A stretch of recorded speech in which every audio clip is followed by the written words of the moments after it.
Welcome back, everyone, from our first break. Continuing on with the sibling rivalry that we just left. Yeah, I think when Nero asked that question, basically you were like challenging Kona on all of her, you know, like trying to be in charge or whatever. And I think as you like challenge her on that, she thinks back to some moment, some like when she said something like protective about you, and the camera like zooms in on like a smoking hole on the center of your forehead. There's just like a little trickle of blood kind of like cauterized in the corner, like, and then like boom, like your body hitting the dirt, and the beyond being behind you, behind where you were standing. So we like just see you just kind of like fall back, right? Your hair billowing as you fall back, and then you disappear from the shot, and then we just see the beyond, and there's a gate there, and the gate just like just like slowly starts to kind of like shudder, and then poof, we see like the brother like reach out, and this like boom, his hand gets like ripped off, like sliced off.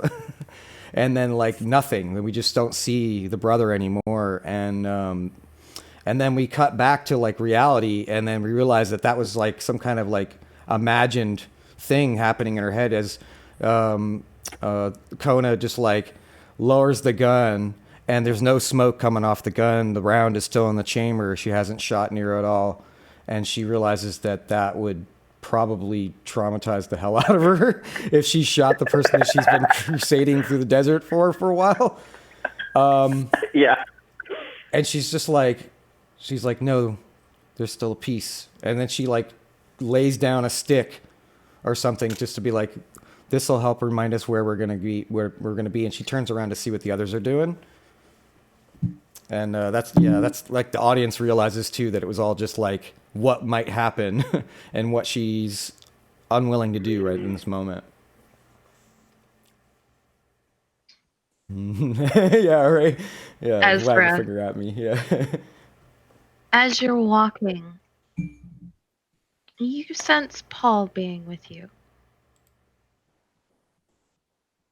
being carried by Monroe, and then walking beside you, Black Rider, White Rider.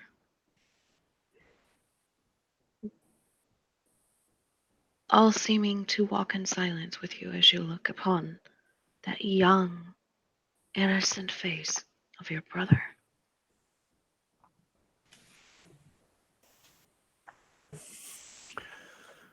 Yeah, Ezra is actually smiling when he feels this, because he feels as a part of this strange group of people, beings. This is a scene like when he experiences community and the Thunder Raven tribes. This is what he feels he has to do, walking towards a gate to be part of a community again. And he is part of this group of people he feels attached to. And he's looking back because he's after all this quarrel, he started to walk towards the gate, and he's looking back and seeing Nero and Kona and Matt Monroe. Sorry, I just cannot use Charles as a name.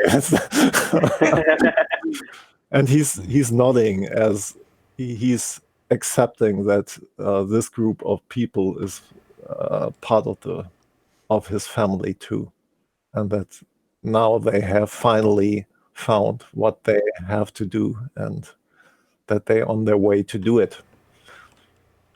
So he's walking towards the gate as fast as possible without leaving the others behind. You hear the voice of the Black Rider in your mind, not growly, but more clear. seemingly the connection here in the burning beyond, making it clearer on what he's saying.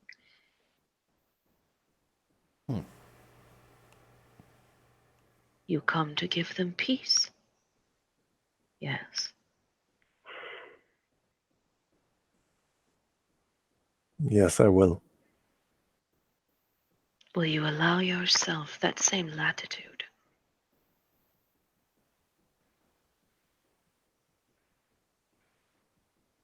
We will see what the next world has for me. If you can't give yourself peace in this world, how can you give yourself peace in the next?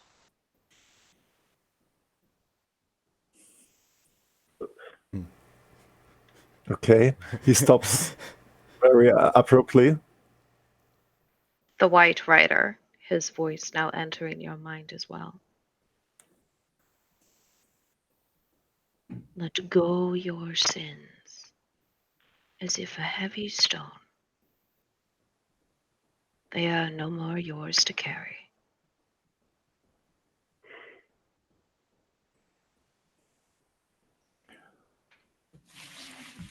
Yeah, I think you see a single tear running down his cheek. He's looking to the ground, and he just nods and walks on. As you continue walking on, the little boy holding on to Monroe kind of looks back at you a little bit as he's like cuddled up and looks back at you and just smiles a little and then leans back into Monroe's shoulder. As you guys walk further into the burning beyond.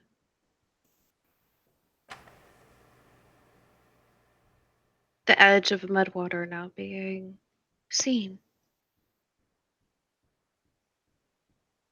Getting closer. Closer.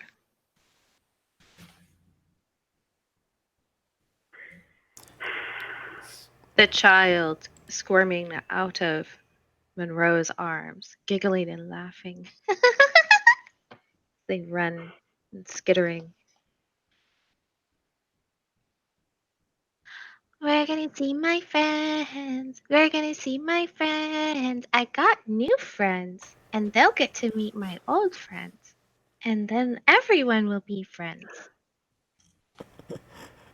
Kona just They like whispering under her breath, like, somebody shut that kid up.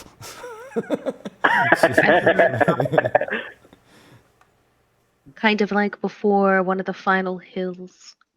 Kind of like as you come down to ready to see the town beneath you. You kind of crest that hill. And standing before you is a very motley little group. You see a skeletal, crystalline glass scorpion standing upon the pathway of which you need to travel. Siding astride its back seems to be a Hellstone infused amber glass werewolf. Okay. Holding in front of it another small child. This one of pure, almost invisible, like nature. The amber glow from the werewolf shining almost completely through her. Oh, Standing to the side, you have a demon of 6 legs standing about 12 feet. Gaping eyes and howling jaw. Dripping glass as saliva as it tinkles into the sand below. Almost seeming to be melted glass at top, and then as it hardens in the fall, shattering upon the sands as it collects. One or two other humans standing there, all in various forms of transparency. Definitely an interesting group. And the little boy standing out in front. But you'll notice all of them are carrying sticks. That's really good. That's really good. And they just What do they smell like? What do they smell like? nothing. They smell like the burning beyond. Oh, that's creepy. I imagine that's kind of like burnt metal or something, or like the smell you get of like, you know, like glass being made or something, you know? Which I'm not sure what that is, but I imagine it's got like a twinge on my nose right now. But it's mostly blank. You guys, he just kind of stands there and says, "My friends, meet my new friends." And you guys kind of look around, and you'll notice that Monroe is not standing with you. Oh. There's Cyrus, Ezra, Kona, Nero. That's it.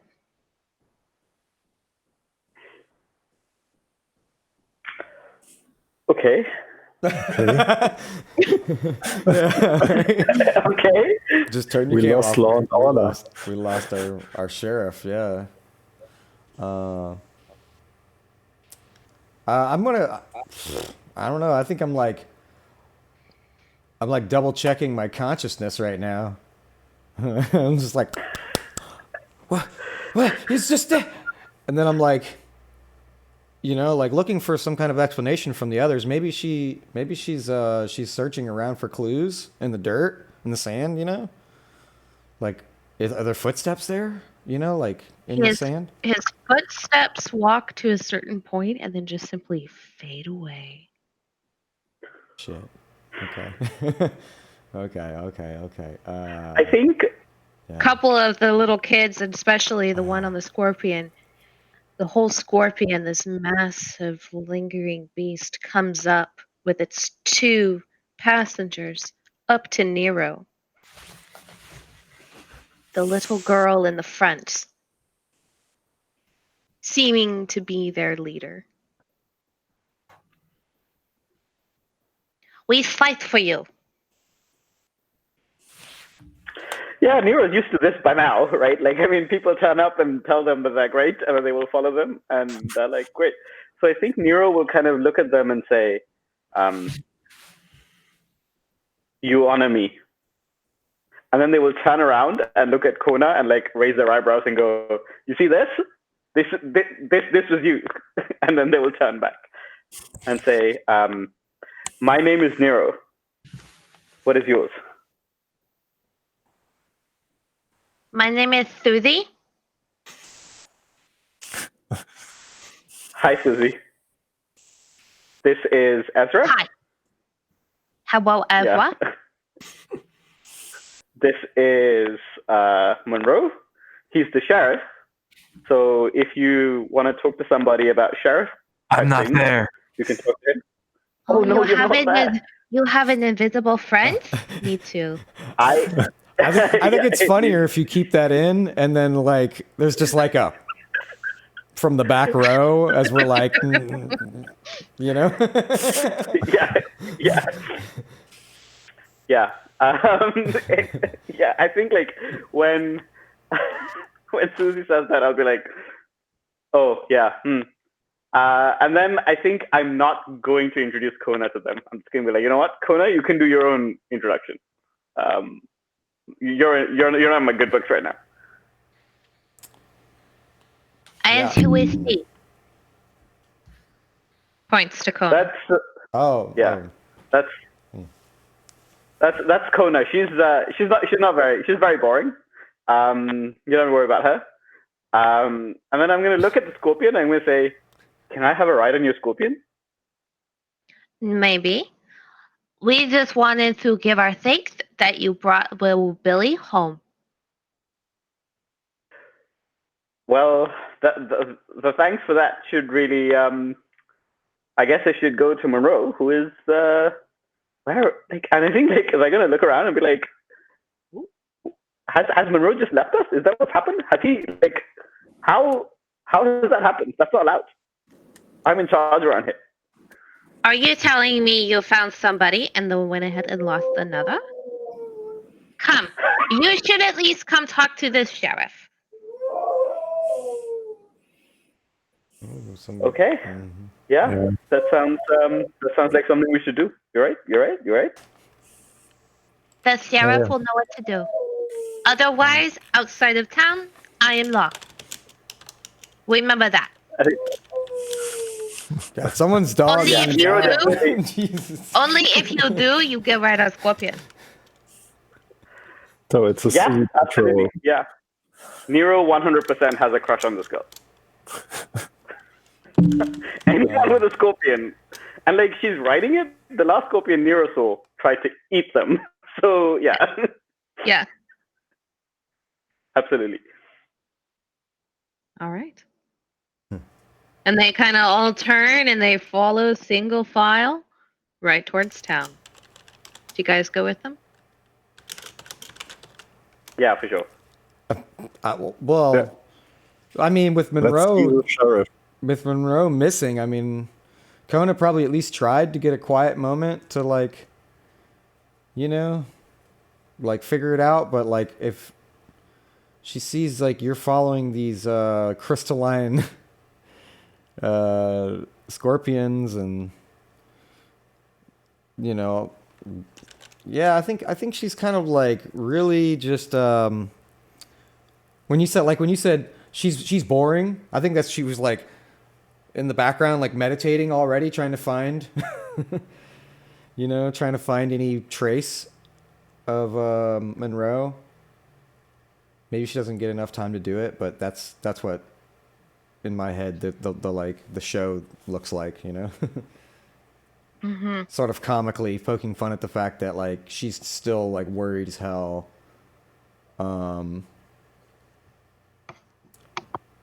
but she's reluctantly going along with things. And yeah, I think it's that, it's like this like she stands up all quickly in the middle of like trying to act like she's not like trying to connect with spiritual beings right now.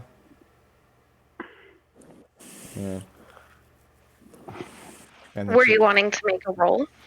I think she gives it up, I mean, it's just like for like narrative impact. It's like she wants, like, because I don't want to, like, me as a player, I don't want to just like pretend like my character wouldn't react to the sheriff just disappearing and walking, Mm-hmm.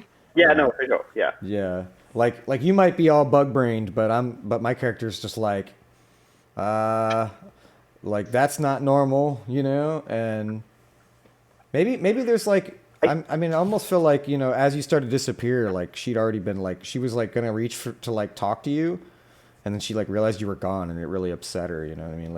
Like right before we encountered these creatures.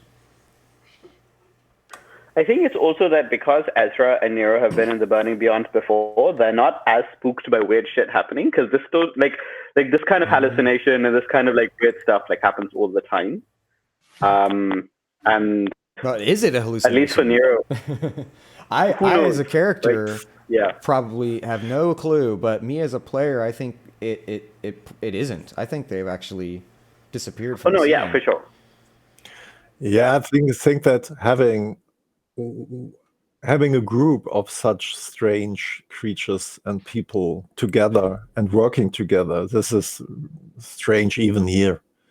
So having these creatures on itself, or this is no big deal for the Burning Beyond, yes.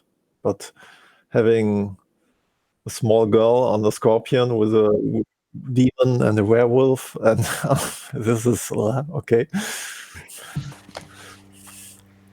But yeah, So I think, for Ezra, he is just too close to his goal to let that irritate him very much, or he won't show it. That just okay. So Mudwater. You guys aren't talking about this, that Monroe's gone. So like that's hilarious to me is because I think it'd be funny for like Kona to just be like, like agape, like her mouth's just open. She's just so surprised, and like you guys are so decisive. You two are so decisive that you just start like going off with them and leaving me behind, and I'm just like, oh crap. Yeah, for Ezra, it just makes sense because Matt Monroe just so often insisted that he is sheriff of Mudwater. So he is sheriff of Mudwater. We are in Mudwater right now, and so when Susie says, "Let's see the sheriff," I think Ezra is pretty sure that we find him there. Nero has a crush on Susie, and they will do whatever she says. Nice devil bargain for yourself. That's cool. Yeah. Should have saved that one Oh for a yeah, die. it's all coming together. As you guys approach town, you will notice that there is a decent aspect of activity within town. Almost, I mean, it's obviously not as much as real Mudwater, but it definitely does have a liveliness to it, but it's eerily silent. You only occasionally hearing tinkling of glass as perhaps somebody walks or does something. It's very eerie, almost as if essentially shadows are here of people. Yeah, as you broken walk wind through chime, that kind of thing. Yeah. As you guys walk through town, you do see a few people that are very much normal.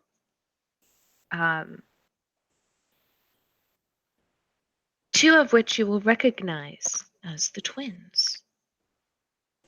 Kind of standing there. But they're a little bit more hesitant of approaching you. And with one look at Cyrus, they very quickly milled back into the crowd. Aunt Polly is there, wearing her usual red. Why, I do declare, Susie, you do seem to find a motley of people. And what do these fine people have to do in a glorious city? Aunt Polly. There is another worldly aspect to her. Ezra, you will see her as the Red Rider. Everyone else would probably just see her as Aunt Polly. Oh man, that was a good shot, huh? That shot sent the twins all the way to wherever this is. Ooh, I'm sorry. Yeah, I was just reflecting on the fact that the twins shouldn't be here in Kona's mind. She didn't think of the beyond as like where everyone went, right? And so like while she's processing that, I feel like there's like a like she's really like distracted, by that. And she realizes that her brother's in this like same kind of associated regions with, she's like, man, are we still in the beyond? She's looking around, she's like, yeah, I guess. And then she sees the twins and she's just like, oh crap, maybe my brother did something wrong. Cyrus will go ahead and kind of see your wondering and then just kind of explain. Those haven't been able to pass on for quite some time. The passage blocked. Some get trapped here. Others make it through. And she's like, my people are different than that. And then she just kind of lets that hang. Yeah, I think I will look at Cyrus and kind of look at Kona and say, is that the gate?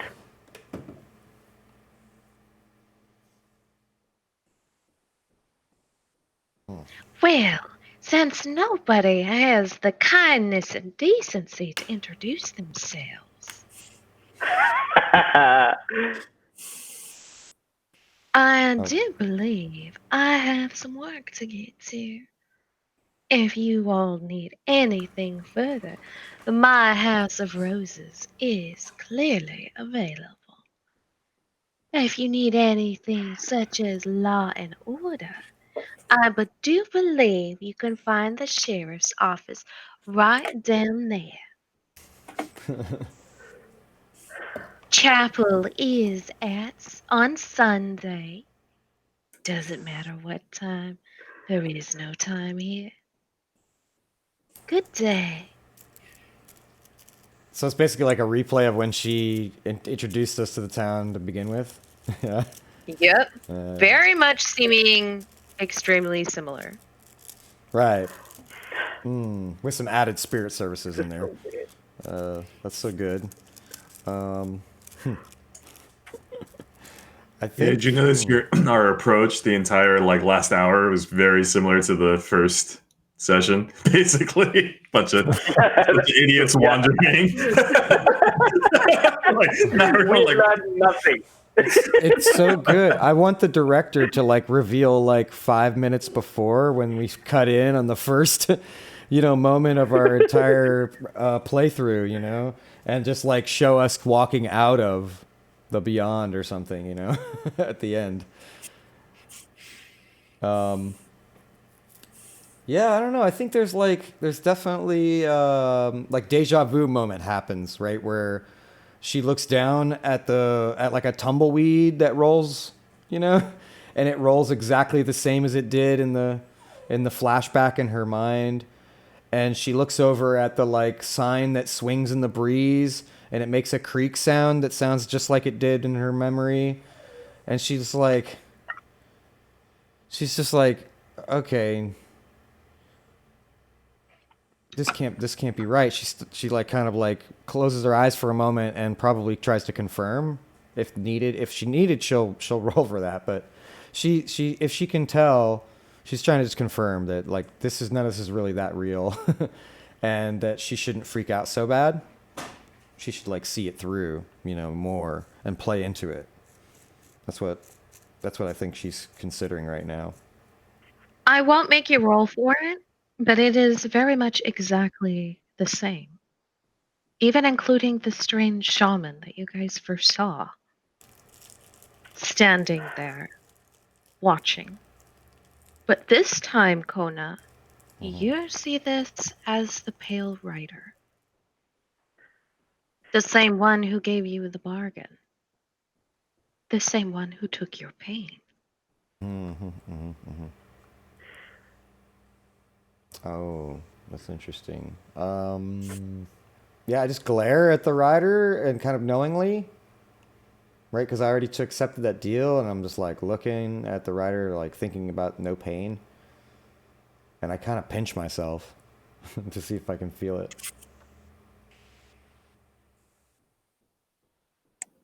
So right as that moment when you pinch yourself, out from the sheriff's office ambles Sheriff Monroe in his Sunday best, so cleanest you've ever seen him, basically the most shining he's ever seen, and he's gonna stumble out, kind of amble out, not really stumble, he's not drunk, tip his hat to the townspeople and say, "Well, Sandy, how are you doing, ma'am, sir?" Yeah, and then he'll look at the three of you, or I guess the group of you with with the other people that you have around, and he's gonna kind of smile and adjust his briefs and walk up. "Well, what do we have here?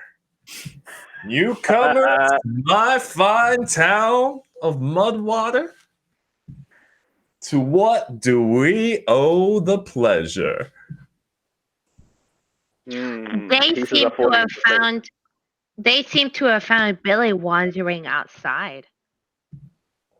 "Billy? Oh, Billy. Poor Billy's always getting into trouble outside. Him and his damn sticks. Well, At thank you, least he strangers. always points the way home. Anyway, good day, Sheriff. I'll see you later. They'll kind of meander off just a little bit. Oh no, is she leaving? You see, And there's she- like a shot of Nero's face falling, and then they realize, oh no, I can't go. Okay. We'll boy. be dinner at the House of Roses. I have a date. Kinda walking up. Very good. That poor boy. It's a little strange in the head. We've tried correcting the little lispy thing that he has going on, but anyway, that is neither here nor there. I think like I'm gonna look at Monroe and be like, "That's a go." You know, that's a go, right? Susie? Okay, sorry, I thought it was that poor girl. Yeah. Sorry. Yeah. My bad. In any case, well, welcome to our fine town. Don't suppose y'all have ridden in for any particular reason? What's wrong? I think look we're like here to find you. I think we are here to find you, Sheriff. I am a busy man. Lots and lots of people around these parts calling me for help. I do my best to maintain law and order. Ezra, don't you think that Sheriff Monroe's primary duty now has to be to join our tribe? I feel like that is what is necessary. Tribe? Speak plainly. I'm not sure I understand the gist of your meaning. I What's think. there to understand? Yeah, just come on back with us. But the town needs me. I have duties to this place. Yeah, we're here to restore order, which should be your duty, right?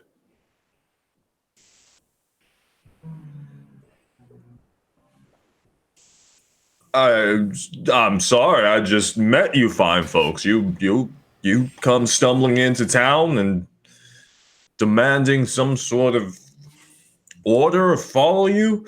I'm not sure I'm following. This is all very, very, very curious.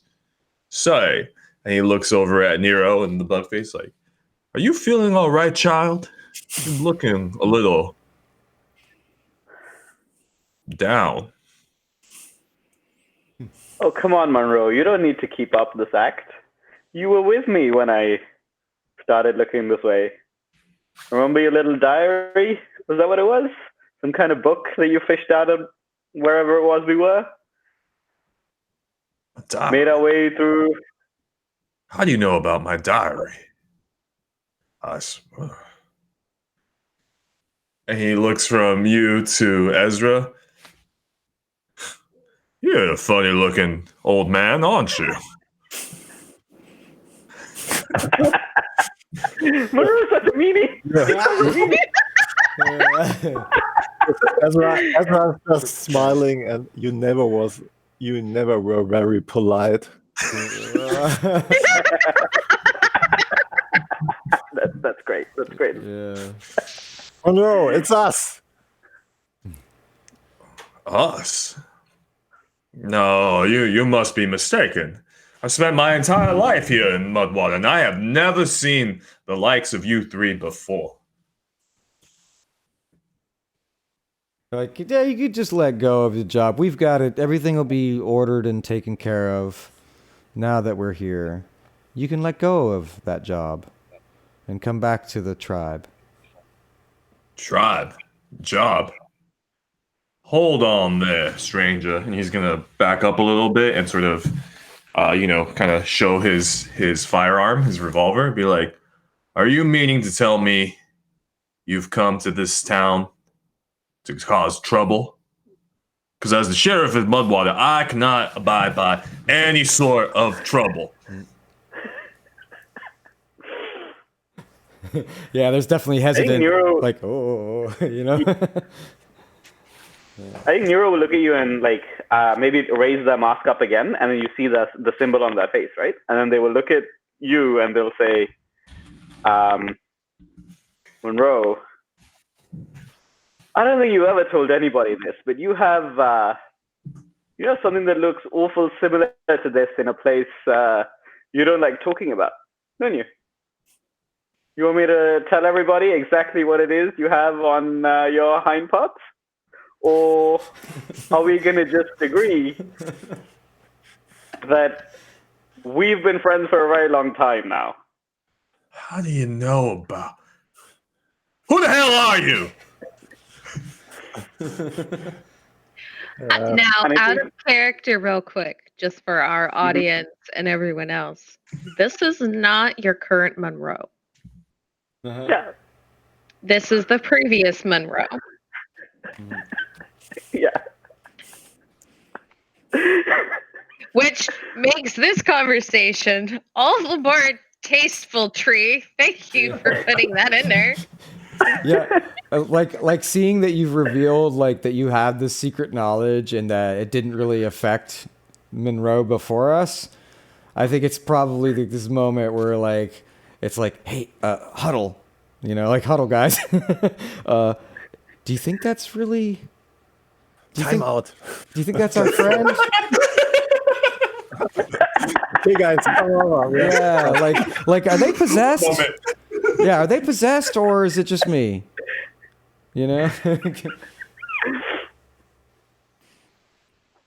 So Now, you lot listen here. I am trying to be amenable and welcoming, as is my duty as Sheriff of Mudwater. But it is also my sacred duty to maintain law and order in this town. And if you are looking to start trouble, well, you best look elsewhere. And as he says that, you'll notice that Cyrus comes around and stands besides Monroe and just kind of pulls out a deputy's badge out of his pocket, pins it on, and just stands there.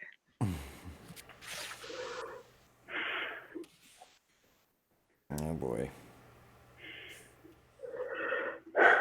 You work with this man, do you? You know, he tried to kidnap me twice. Nope. I believe I caught you twice. Big difference there, child. What is the difference between catching me and kidnapping me exactly? You let yourself get caught. Yeah, I think like, yeah, they're just like, you cannot expect me to believe. And they will look at Ezra and Kona and be like, we need to take him with us if we have to finish our mission. We can't afford to get bogged down here. We don't have the time or the... We're running out of time. Take them with us, but who are they now? Maybe they should stay. Monroe's gonna look to Cyrus, be like, "You know this lot, deputy?"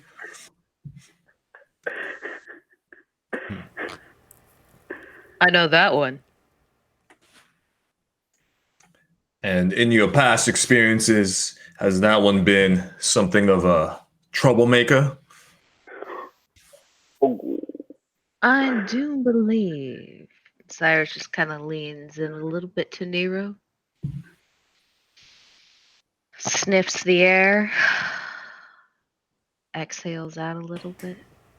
Leans back to his full height. in all instances with this one, they provide entertainment. That is almost worse. Well, I do love me a good show.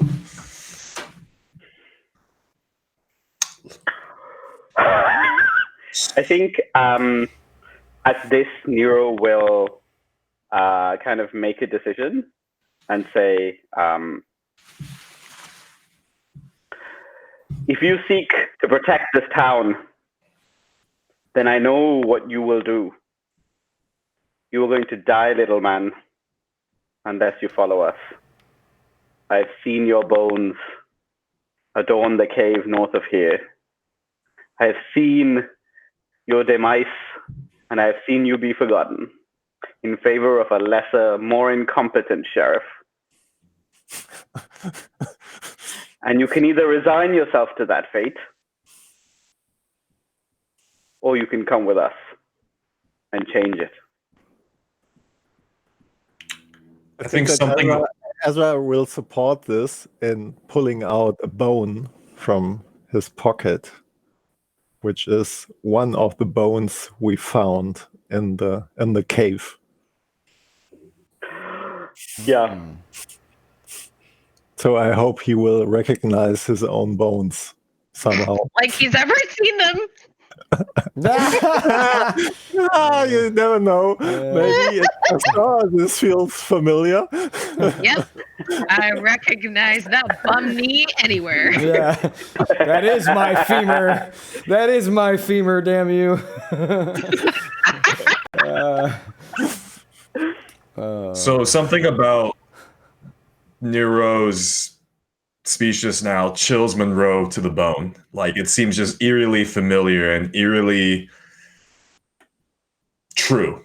And Monroe is going to look down at the bone that Ezra presents, and he's just going to sort of examine it and touch it just a little bit. And I think as he does, that same feeling of sameness or repeating itself is going to happen, and he's going to say, why don't y'all come on over to my office for a drink? I think we have lots to discuss. Oh, and since no, it's actually not you though, right? So if I put a hand on your shoulder to try to be the familiar hand, that wouldn't work, right? You just be like, like, Yeah. yeah. There's like that, like where I'm like, all right then, and try to pat you on the shoulder, but it's like you recoil, I guess. Yeah. And Kona's just like, huh? Like, oh shit. Yeah. And if it's all right with all of y'all, I think Monroe invites you back into the sheriff's office. We have a conversation to sort of catch us up, and he's looking kind of disbelieving and kind of sort of stroking his handlebar, and he's gonna say thank you and kind of whisk you all out, and we see him start writing into his journal about like the most peculiar encounter he just had with these three strangers that came to him and told him that they were his friends or his compatriots. And in the morning, he's going to sort of come out and find all of you, and he'll be ready to ride out and sort of take it from there. Yeah. I mean, Nero's on a date, and I'm sure it goes great because we drink milk and eat whatever the equivalent of cookies are and hang out. I'm sure it's like, and maybe I get a ride on the Scorpion. The Scorpion's better. Oh, no. Susie doesn't drink milk. Susie drinks whiskey. Oh my god. Okay. Okay. Yep. Nero is going to feel fantastic. I don't think Nero knows how to drink whiskey. I think they're going to embarrass themselves, to be honest. Oh, Oh yeah, did a wild ride out on the town in a scorpion, threw up out of the scorpion, Yeah, had to be put to bed, probably. Yeah. Susie is there, bright-eyed and bushy-tailed, next morning waiting for you all. Wait, so Susie's like a 7-year-old girl, and she like downs the liquor like nobody's business. Like she's just like bam, like pounds it. Or? Susie drinks pretty much everyone under the table. Jeez. She's 7, but she's been seven for a very long time. All right. This is like the Netflix version, I guess. they got the European actors to like drink, apple juice on camera like 100 times so they could have this montage shot of the kid like putting everyone on the table. That's great. Yeah, I want you to. Yeah, I think it's fun to say that Kona was like stayed up most of the night. She's frazzled by morning. Like she didn't sleep. If that's what you're thinking. If anyone's saying that a night passes. It's like the time of day technically doesn't change, but like everyone goes to bed at a certain time, though like everything outside looks the exact same. It's forever sunset here. Right. So I think in an indeterminate amount of hours, I'm assuming you all are carousing in the House of Roses or thereabouts. I don't know where Ezra is. Ezra, are you carousing too? Yeah, I do. I'm into drinking too. So Yeah. So yeah, so Monroe is going to walk in next sunset or in an indeterminate amount of hours, greet Aunt Polly and be like, "Ma'am," and he's gonna look completely just put together and just not, and look at all of you just sort of there sprawled around the salon, and just with his spurs clicking, and just be like, "Come on, wake up, get up, all of you, up, up, up, up."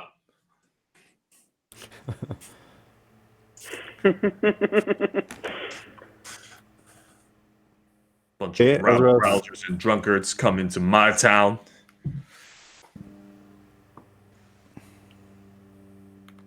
yeah, Ezra's getting up. He's just hoping for the final step, and that Matt Monroe has come to sense.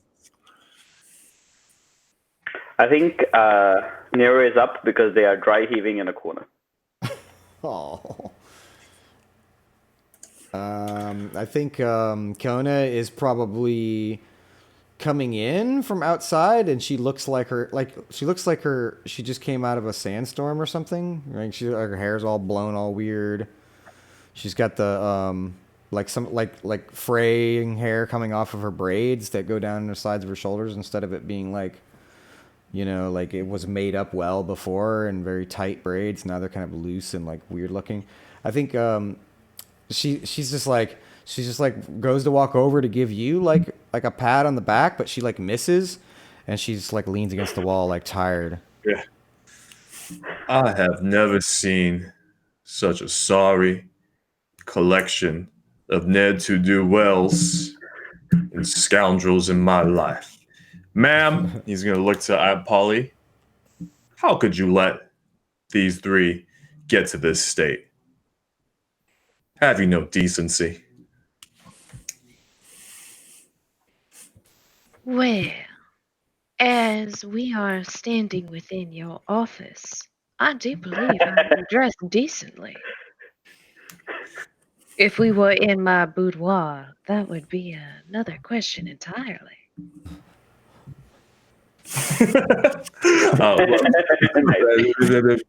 Be that as it may, I believe there is something to your story. Beyond all rationality, beyond my better instincts. So I'm prepared to ride out with you to find this so-called gate of yours. If it means that once we find this gate, you'll leave my beautiful town of Mudwater alone. Do we have an agreement? Come with us to the gate, Sheriff. And whatever happens after, I promise you, Mudwater will be left out of it. It's a complete lie. I mean, Nero has no way to know this, but I'm just gonna say it. I do declare, Charles, that the weight of the world depends on our action. You see like one Hey, there. eye like open really wide. Kona's been like listening, like leaning over all like, and then you see like one eye pop open really huge when that gets said.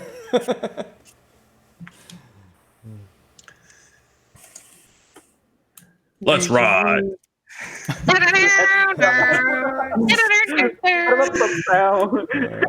with that, I think we're going to go to our second break. Yeah. Perfect. That sounds awesome. All right, stay tuned, folks.